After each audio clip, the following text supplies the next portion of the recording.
Bismillahirrahmanirrahim. Assalamualaikum. Nama saya Iza Maisara binti Nur Azhari daripada kelas 4 Ibnu Nafis. Hari ini saya akan membentangkan tentang pelajaran yang ke-6 bidang Al-Quran, iaitu larangan mempersendakan agama. Terlebih dahulu, mari kita memperdengarkan surah yang telah saya sediakan ini. وذر الذين اتخذوا دينهم لعبا ولهوا وغرتهم الحياة الدنيا وذكر به أن تبسل نفس بما كسبت ليس لها من دون الله ولي ولا شفيع وإن تعدل كل عدل لا يؤخذ منها أولئك الذين أبسلوا بما كسبوا لهم شراب من حميم وعذاب أليم بما كانوا يكفرون. Maksud daripada surah Al-An'am ayat ke-70 itu tadi ialah, dan jauhkanlah diri dari orang-orang yang menjadikan agama mereka sebagai permainan dan hiburan, dan mereka pula telah diperdayakan oleh kehidupan dunia, dan peringatkanlah mereka dengan Al-Quran itu supaya tiap-tiap diri di akhirat kelak tidak terjerumus ke dalam azab neraka dengan sebab apa yang ia telah usahakan dari perbuatan yang buruk dan keji. Tidak ada baginya pelindung dan tidak juga pemberi syafaat yang lain dari Allah, dan jika ia hendak menembus dirinya dengan segala jenis tebusan, nescaya tebusan itu tidak akan diterima daripadanya.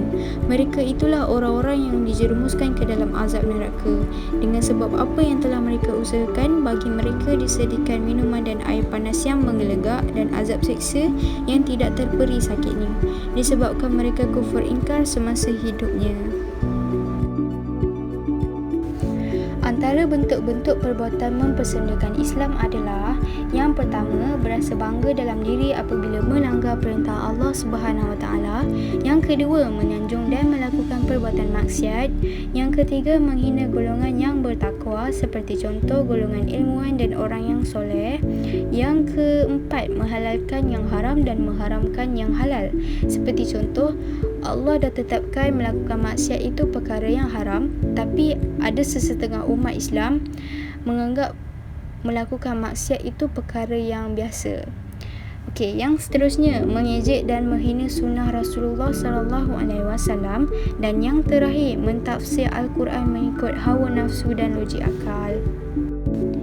Kesan-kesan mempersendakan agama pula adalah: yang pertama, boleh membatalkan iman seperti contoh dalam firman Allah Subhanahu Wa Taala dalam surah At-Taubah ayat ke-65 hingga 66. Yang kedua, tidak dipandang oleh Allah Subhanahu Wa Taala di akhirat seperti contoh dalam firman Allah Subhanahu Wa Taala dalam surah Al-A'raf ayat ke-51.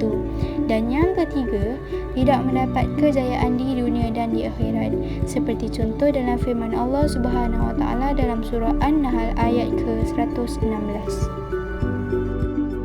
Seterusnya, kita tengok pula cara menjaga kesucian Islam.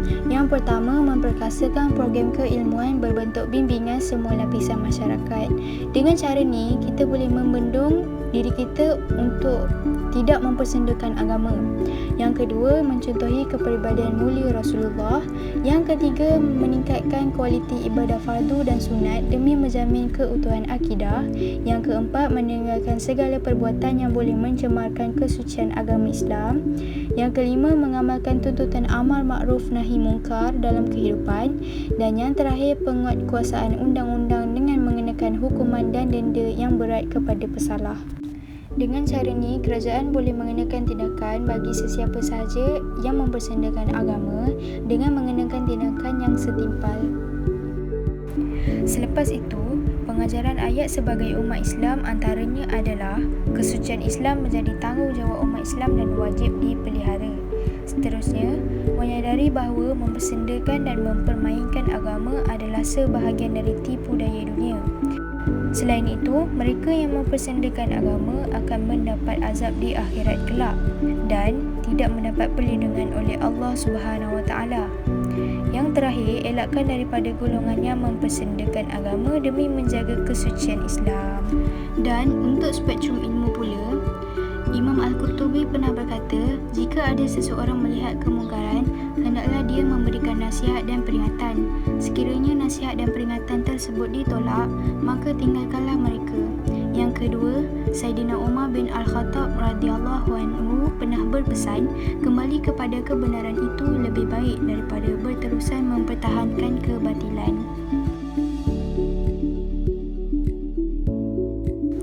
Jadi, rumusan yang saya dapat dalam tajuk ni adalah agama Islam ni merupakan agama yang membimbing manusia terhadap semua aspek kehidupan, daripada sekecil-kecil perkara sehinggalah besar. Sesuatu perbuatan atau tingkah laku tu kadang-kadang bukan sahaja melibatkan hukum hakam, tapi melibatkan akidah seseorang juga. Jadi, kita ni sebagai seorang Muslim, kita diminta untuk sentiasa berfikir. Kita kena sentiasa berfikir dahulu sebelum melakukan sesuatu perkara yang tak mendatangkan faedah pun dan boleh mencemarkan agama Islam. Itu sahaja dari saya. Sekian, terima kasih.